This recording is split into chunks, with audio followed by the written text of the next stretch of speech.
Guys, आपके मन में भी ये कभी सवाल आता होगा कि टॉपर अपने आंसर शीट में ऐसा लिखते क्या है कि उनके 100 मार्क्स आते हैं। तो आज आपको स्क्रीन पे जो आप आंसर शीट देख रहे हैं ये टॉपर का आंसर शीट है, जिसमें टॉपर को इस पेपर में 100 ऑफ टॉप 100 मार्क्स मिले हैं, यानी कि 100 में से 100 मार्क्स मिले हैं। अब आप समझ सकते हैं कि इस आंसर शीट से आपको क्या एग्जाम्पल मिलेगा और इस आंसर शीट आपको जो है कितना आपको हेल्प करेगा जब 2021 की आप परीक्षाओं में बैठेंगे। यानी कि आज से कुछ बात करें तो 4 से 5 महीने के बाद आपके बोर्ड एग्जाम्स की परीक्षाएं होने वाली है। तो ऐसे में टॉपर आंसर शीट आपको ये बताएगा कि किस तरीके से आपको आंसर लिखना चाहिए, और टॉपर के हम वो 4 बड़े सीक्रेट्स पे बात करेंगे जो बोर्ड एग्जाम्स के स्टूडेंट्स यानी कि आंसर आते तो है उन्हें, लेकिन वो आंसर आने के बावजूद भी वो फॉलो नहीं करते हैं, जिसके वजह से उनके मार्क्स कट जाते हैं। तब वो 4 बड़े सीक्रेट्स आपको दिखाएंगे। पूरे आंसर शीट को हम डिटेल में एनालाइज करेंगे और आपको बताएंगे टॉपर के आंसर शीट में ऐसा क्या है और आपकी कॉपियों में क्या है।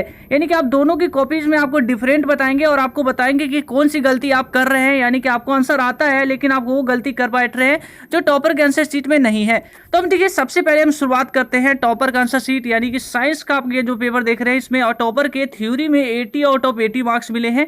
तो सबसे पहले आप यहाँ पे देखिए, जो पेपर है ये साइंस का पेपर है। यहाँ पे देखिए टॉपर जो स्टार्ट कर रहे हैं पेपर को सेक्शन ए से स्टार्ट कर रहे हैं। आपकी भी मर्जी हो सकती है, अगर आपको सेक्शन ए यानी कि आप चाहते हैं कि नहीं मैं सेक्शन डी से स्टार्ट करूंगा, सेक्शन सी से स्टार्ट करना चाहता हूं, तो आप ये बेशक करिए। लेकिन यहाँ पे जो कि मेन जो बातें हैं, आपको खुद देखिए छोटी छोटी गलतियां करते हैं स्टूडेंट्स की गलती, जो स्टूडेंट्स होते हैं उनकी कॉपी में कोई बड़ी गलती नहीं होती है, छोटी छोटी ही गलती होती है। लेकिन जब छोटी छोटी गलतियां जब काफी बड़ा मिल जाता है, यानी कि छोटी छोटी जब मिलकर कहते हैं ना कि एक घड़ा है, घड़े में बूंद बूंद बूंद बूंद बूंद जब मिल जाते हैं तो पूरा घड़ा का पानी भर, यानी कि जो घड़ा है वो पूरा भर जाता है। तो आप इस तरीके से समझ सकते हैं कि छोटी छोटी गलती आप जो करते हैं जो आपको नहीं करनी होती है। यहाँ पे देखिए, यहाँ जो टॉपर हैं इनके आंसर शीट में इन्होंने सेक्शन ए से पेपर स्टार्ट किया है। तो सबसे पहले मैं आपको पेपर आप स्क्रीन पे देख रहे हैं, तो सबसे पहले मैं आपको बताता हूँ जो आपको मेंशन करना होता है, जो आपको प्रॉपर आप आंसर को जो आप लिख रहे हैं, कौन सा आंसर का जवाब दे रहे हैं, कौन सा सेट सेक्शन कर रहे हैं, ये प्रॉपर आपको मेंशन करना है। तो सबसे पहले यहाँ पे देखिए, ये चीज मेंशन आपको करना बेहद जरूरी है, और साथ ही साथ नंबरिंग क्वेश्चंस की अच्छी तरीके से होनी चाहिए।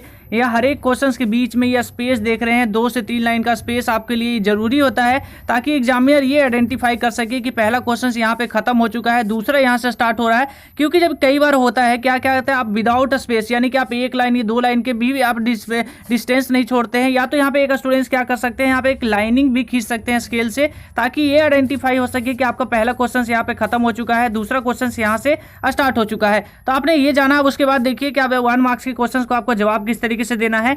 1 मार्क्स के क्वेश्चंस का जवाब दे रहे हैं, तो साथ ही साथ ये अंडरलाइन यहाँ पे देखिए किया गया होगा। तो ये अंडरलाइन को आप यहाँ पे देख पा रहे हो, तो अंडरलाइन एक बेहद जरूरी होता है 1 मार्क्स के क्वेश्चंस में, ताकि ये डायरेक्ट यानी एग्जामिनर जब आंसर चेक करे तो वो साफ साफ यहाँ पे डायरेक्टली वो देख सके कि ये जो मेन पॉइंट्स है, यानी कि जब आंसर पूछा गया है तो आंसर में सबसे मेन जो क्या होता है, आंसर को आप घुमाने फिराने की यानी स्टोरी लिखने के बजाय आप डायरेक्ट ये अंडरलाइन कर देंगे। आपने पूरा आंसर प्रॉपर लिखा, अच्छी बात है, लेकिन अंडरलाइन से एग्जामिनर डायरेक्ट इसे पढ़ पाएगा और आपको 1 मार्क्स देकर नेक्स्ट क्वेश्चन पे बढ़ सकेंगे। तो इसी तरीके से 1 मार्क्स के क्वेश्चंस के बाद यहाँ पे देखिए सेक्शन बी से हम पेपर स्टार्ट कर रहे हैं। सेक्शन बी में यहाँ पे देखिए साथ ही साथ यहाँ पे डायग्राम्स आपको देखने को मिल रहा है। तो दूसरा जो सबसे बड़ा रहस्य आपका आंसर शीट में ये है कि आपको सबसे बड़ा यहाँ पे देखिए क्या लिखा गया, सीरीज को मेंटेन किया गया है। मैं आपको फिर से पीछे का आपको दिखाऊं तो पीछे यहाँ पे देखिए 1 question number 1, question number 2, question number 2 के बाद यहाँ पे देखिए क्वेश्चन नंबर 3, इसी तरीके से आगे भी आप जितना भी आंसर देखेंगे आपको सीरीज को मेंटेन दिखेगा। तो दूसरा जो सबसे बड़ी गलती आपको नहीं करनी है, या दूसरा सबसे बड़ा जो आपको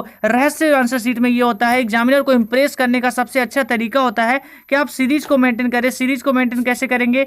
1 marks, 2 marks, 3 question, 4 question, 5 question, 6 question, 7 question, 8 question, 9 question. अब आपके में से कई सारे स्टूडेंट्स कहेंगे कि हमें 1 के बाद 2 और 3 नहीं आता, तो हम क्या करेंगे?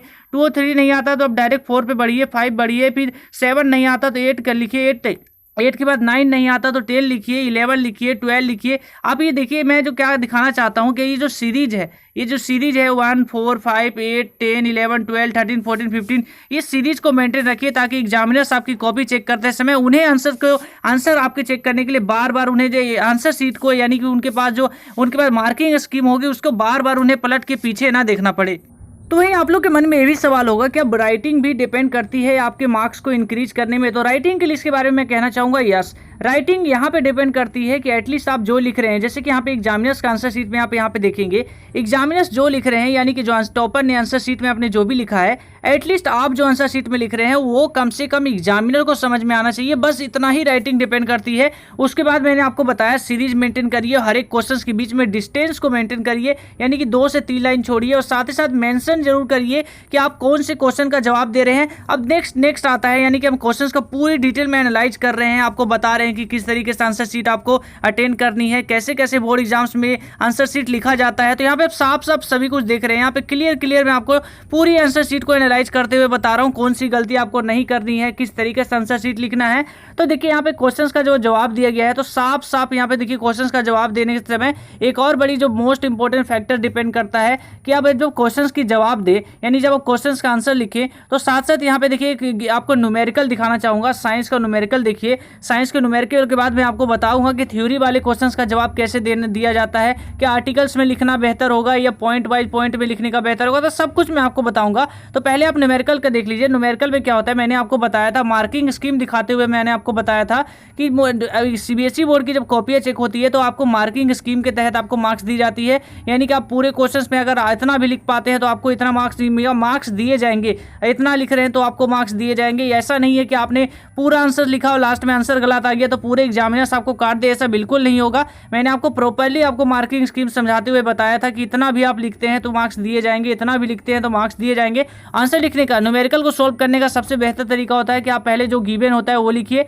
फाइंड क्या करना है वो लिखिए, फॉर्मूला क्या है, फॉर्मूलाज भी ये लिखना जरूरी होता है। यहाँ लिखने के भी आधा मार्क्स आपको मिलते हैं, यानी सिर्फ फॉर्मूला लिखने के भी आधा मार्क्स मिलते हैं, तो वो फॉर्मूलेज को भी गिवन प्रॉपर्ली पुटअप करिए। तो इसी तरीके से नेक्स्ट क्वेश्चन यहाँ पे देखिए किस तरीके से आंसर को यहाँ पर सॉल्व किया गया है। अब प्रॉपर पूरे आंसर के एग्जामिनर्स ने यानी टॉपर ने पूरे मार्क्स भी लिए हैं। तो इसी तरीके से आपको सॉल्व करना होता है। और डायग्राम्स के मैंने बताया जितना ज़्यादा प्रैक्टिस करेंगे तो डायग्राम आपका नीट एंड क्लीन बनेगा। तो डायग्राम्स के लिए तो मैं आपको कहूँगा ज़्यादा से ज़्यादा प्रैक्टिस करिए, मोर प्रैक्टिस आपको डायग्राम्स में बेहतर मार्क्स दिलवाएंगे। तो वही नेक्स्ट मैं आपको दिखा रहा हूँ कि जब आप क्वेश्चंस का आंसर लिख रहे हैं तो आप साथ साथ यहाँ पे अंडरलाइन को भी जरूर करते चलिए, क्योंकि अंडरलाइन क्या होता है, कई बार एग्जामिनर चेक करते हैं तो पूरा आंसर को एग्जामिनर नहीं पढ़ते हैं वो, लेकिन जो अंडरलाइन होते हैं वो अंडरलाइन पार्ट्स को, वहाँ पे जो मेन पॉइंट्स होते हैं वो उन्हें साफ साफ दिख जाता है, जिससे एग्जामिनर्स इजिली आइडेंटिफाई कर पाते हैं 3 मार्क्स के क्वेश्चन में स्टूडेंट्स कितना सही लिखे हैं, इसको 3 में से कितना मार्क्स देना है, 3 देना है या 3 में से 2 देना है।